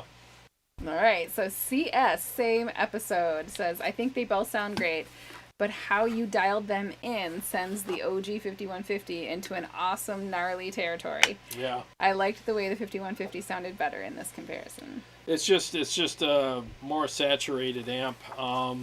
Plus, you know, I mean, I put it up against a 50-watt Stealth, which I didn't have 100. You know, so if I had 100, I would have grabbed the 100 and put it up against that, but I just didn't have it. All right, fasten your seatbelt. Uh-oh. Eric B says, yeah, way too much gain on that OG 5150. And the noise seems like you have a noisy preamp tube. But also gain near 7 with an OD question mark? I like my gain too and have played a 50 since 95, and there really is no reason to turn gain up that high, because the noise level takes a big jump after about 6 on the dial. Anything below noon keeps it pretty much on the level of most high gain heads. Well, I put it up against the Stealth 50, and the gain was the same at that setting as I had it on the 50 at 11 o'clock. And I'm playing rhythm and lead on the same channel in the video, so I had to find a gain setting that would serve both purposes, because I'm not going to play on the video and reach over real quick and adjust it while my lead part's coming up. I don't have time for that. So that's one of the things that I'm going to cover in the video is, like, it all depends on where people are coming from. Like I've had engineers, studio engineers that I know that'll come to me and say, yeah, on your channel you play with a little more gain than that works for my taste. I'm like, yeah, you're a studio engineer. And you know what? If I went in your studio and recorded while we were reamping the amps, of course we'd turn the gain down. You know why? Because we're either quad tracking or dual tracking, and you don't need that much saturation. Otherwise, it gets muddy when you're putting that many tracks on there. So we will not be recording with you. But the thing is, though, is I get it when you, when you're playing an amp, you're using the gain to your advantage as a player. You know, because you actually feel it with your hands. You can feel what it's doing, and you need that sustain and all that kind of stuff that it does, and that fullness. It makes you more secure as a player. But in a studio, in the context of a mix, you're going to use less gain because, again, you're either dual tracking or quad tracking. And, of course, you're going to turn the gain down because every other track adds more gain. You know what I mean? Because you have a high gain amp in there. You can't have the gain cranked all the way up on 4 tracks. It's just going to sound like a big muddy mess. Like it gets exponentially just worse and worse. Yeah. So of course you can turn the gain down because the extra tracks make up for that. So yeah, I can't wait to get this episode done. It's me going. It's amazing how gain though it's like I said earlier, it's a very simple concept with a very simple function. Yeah. That needs to really be talked about. Yeah. You know what I mean? It's overlooked so much. Yeah.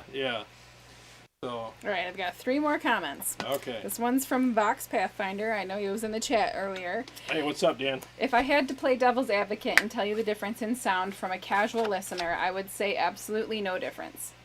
Right? Sounds like a guitar. It's possible. It's possible. With my guitar ears on, I would say there's a slight difference in the low end. Without knowing the topology of either amp, I would say the original lacks a resonance or depth circuit. Have the PV modded for an additional resonance using the negative feedback loop that's already in the amp, and both amps would be perfectly alike. The timestamp is 1331 when I wrote it. Okay. Well, I appreciate the comment. Thank you for sharing your insight. The basic differences between the 2 amps that I found is, even with all that aside, I mean, the gain structure is completely different. There's more gain in the Stealth. And I proved that by putting the Stealth at 11 o'clock to the 2 o'clock or 1 o'clock setting on the 5150. But the other thing, though, is that the Stealth gain is much drier. Yeah. There's like a breakup. There's a brittle kind of, but in a good way, top end to it. It's much more percussive and direct. There's not as much hair on it at all. It's very clear. And I think that if you have that kind of gain, but you lower the gain, it makes it sound wimpy. So they increase the gain to make up for the hair that it doesn't have or the saturation, but it still sounds full. There's a better note clarity on it, but it all depends on what you're going for, you know. So, and as far as the original, it does have a resonance knob on it, so there's definitely a resonance there. They're just different amps, you know. It's just a completely different thing. One's made by PV, one's made by Fender. Yeah. And they've changed it on purpose over the years. So 5 days ago, CS, another CS comment, he says, "Thanks a lot. I just purchased a Roadster because of you." He congrats. said, "I better like it." Oh, trust me, man. Oh, that amp is literally one of the best amps out there. It really is. I mean, it sounds absolutely incredible. There's the channel 3 and channel 4 are just money. They're like winning the lotto with sound. Yeah. They're so good, you know. I saved my favorite comment for last. Uh-oh. Can you tell what episode that was? No, by looking at the picture, can you tell what episode this is? Was that with the Marshall? Marshall. Yeah, it's with the Marshall. Oh, okay. Yeah. So I just had the week from hell. Absolute awful week. And I read this comment, and I laughed, and not disrespectfully laughed. This is literally my favorite comment of all time because of the tone that it was written in. It's by Edward Weiss. Edward, I hope you're watching, and I want you to know that you made my week with this comment. You did, and she means it with the greatest amount of respect. Sincerely, respectfully. I read it to him over the phone, and then I laughed, and I needed that belly laugh this week so bad. Because it was so proper, right? It was just super proper. So polite and so proper, and she was just like, thorough and everything that It you was need so cool. a comment to So, be. so read it in your proper voice. In my proper voice. Yeah. We'll see if I can pull it off. He said, Edward Weiss, I stopped by because I had an idea for a similar side-by-side amp review comparison that I was hoping that you would consider posting on your channel. However, before I offered the idea, I want to mention the following, and that is that I found your discussion regarding the comparison of both of the featured amps to be insightful, enlightening, and most of all informative. Having mentioned that, I will now move on then to the idea that I had for a side-by-side comparison featuring the Triatone Molecular. Simply stated, the idea was to compare the Triatone Molecular to the Handwire Blackstar Artisan 100. In short, that was the idea for my side-by-side comparison that I was hoping that you might consider featuring on your channel. Thank you in advance for your time and consideration. Respectfully submitted, Ed Weiss. That's such a... Thank you so much for that. There you go. Yeah, and it's a... Right? There you go. And it's a great suggestion, and I will I actually started looking for that amp, so thank you very much, Ed. But she literally loved your comment. She loves stuff like that. Much. Yeah, and she was laughing, but not at you. No. Seriously, we mean it in the greatest amount of respect. She was like, this guy is so polite. And it's just like most dudes when they're commenting are like it's not spelled right. Yeah. There's no punctuation. There's there's farts. Yes, swear words, whatever. And this was like so proper. She wants to meet your mom. Can I get tips from his mom? Like, holy crap! I want my son to talk like that. Yeah. I'm wondering if he's an international viewer. He could be. All right, where do we place him? I would think like Great Britain. Yeah, like Britain. Yeah. It almost sounds British. Oh, I just It's erased right it. there. There you go. Yeah, it's almost like, hello. Yes. Yeah. I stopped by because I had an idea for a similar side-by-side amp review comparison that I was hoping you would consider posting on your channel. However, before I offered the idea, I want to mention the following. And that is that I found your discussion regarding the comparison of both of the featured amps to be insightful, enlightening, and most of all, informative. Yes, it's quite informative. So I almost picture him in the British region of the world. So please, Ed, if you're watching, let us know where you're from, buddy. More comments, Ed. Yeah, more comments, dude. You're freaking awesome, dude. That was great. You weak, dude. Seriously. That was great. And That's again, we're not awesome. making fun of you. We thought it was very cool. Yes. Oh gosh. I'm just not used to the politeness. It's such a formality. Nowadays, Yeah. it's like, you play with too much gain. Thumbs down. Armpit farts. Right. Let's see. James Miller, Jared, great minds think alike. Oh, yeah. Yeah, I'll definitely do that. Seriously, dude, that episode has to happen. It's my mission in life this week. After I read a few more comments, I'm like, that's it? I'm doing an episode on gain. I've been wanting to do one for months, but that was the last straw the other day. I'm not mad. I'm just like, okay, I obviously have to do an episode about this. JJ's House of Jam says, I'm English. That made me laugh. Brilliant. It's brilliant. Oh, it's brilliant. Thanks Brilliant. for regaling me with this.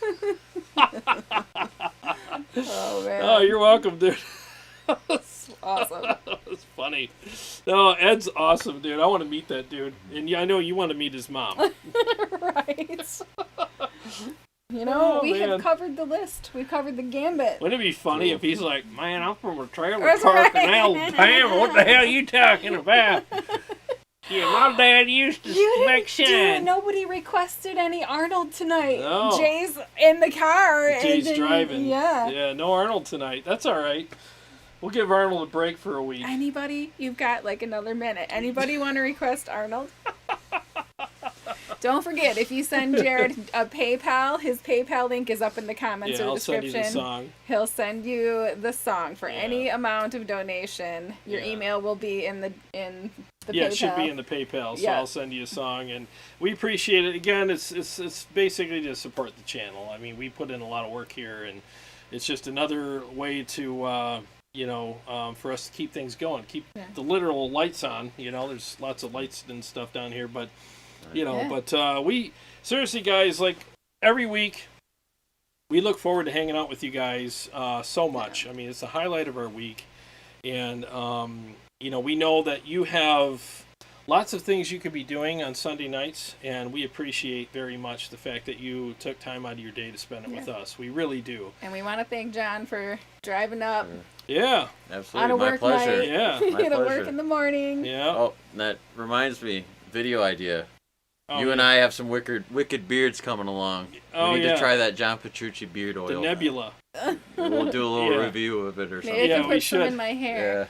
Yeah. You Then probably could. Yeah, you're probably gonna be able to play guitar a million notes per second after that. I know. Wouldn't that be nice, huh? Right. The missing link. Right. Arnold argument with the studio engineer. Dean Harkness Oh, yeah. sent you. Oh my While God. you're thinking that up, Sean Casey wants to know what your favorite bass tuning is. My favorite bass Yeah. tuning. Mm-hmm. I hate to be boring, but I guess there's two. Standard. Of course, standard, right? Yeah.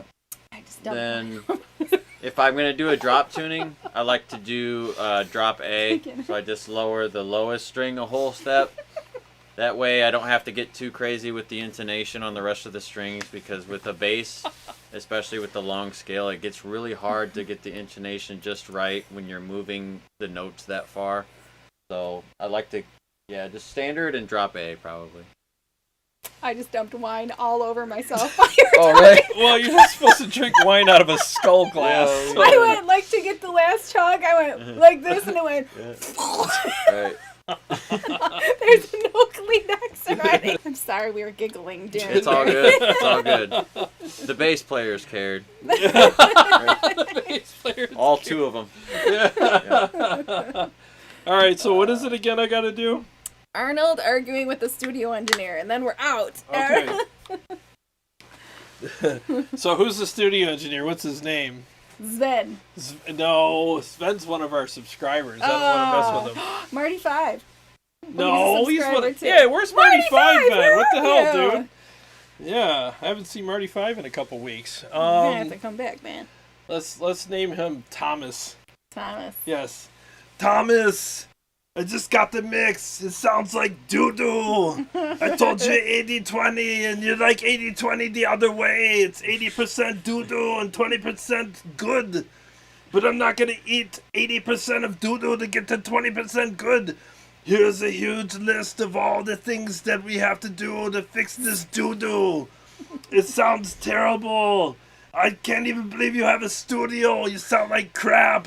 You're supposed to turn my guitars up and give them the steroids so they step out in the mix very well. All I hear is John's bass, and I'm tired of hearing it.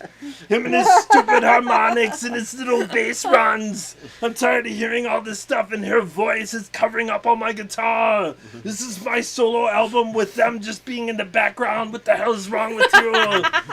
Turn up my crap, or I'll come down there and put my fist in your stomach and pull out your spine. See you at the party, Richter. Reminds me of the John Petrucci psycho exercise videos. Oh, yeah. It's like, you need to turn my guitar up or I'm gonna break your neck. I hope that was worth it, man. Yes, it was worth it. And Thank Sven you. said hi. He was like, hello. You should have used Sven. Hi, Sven. Sven, where's Marty 5? Yeah. Sven, you have to go get Marty 5 off his Viking ship and come here and watch the show. Do it now. All right. Well, I can't wait to see you guys again next Sunday night. Yeah, it's good to 7 have you o'clock. back. Thank you. Yeah, It's good to be geez. back. Last Sunday was a little awkward. I felt like Garth. Well, thanks, John, for being here. Yeah. Appreciate For it having very me, much. yep. It was awesome to have you here, and we got 2 more songs to release. We might have you. I mean, you can come up, obviously, be here Obviously, for those. yeah. Yeah, we'll do another hang with John, and maybe John could play for us next time. Maybe Yeah, we can do one of your solos with a little backing track going on. yeah, we'll see what we can do. We'll do something. Yeah, we'll figure it out. All right, guys. Again, thank you so much for being here. We really appreciate it very much, and like I always say, right? Every day is a gift. And thank you so much for spending part of yours with us. We will see you soon. I'll be live Wednesday night with a new piece of gear or something, we'll figure it out, and look for my gain episode this week. I'm gonna do it. Gonna do it. I might even Looking forward to that. I might even do the whole thing in the Arnold voice, you know. Yeah. All right, guys. God bless you guys. We will see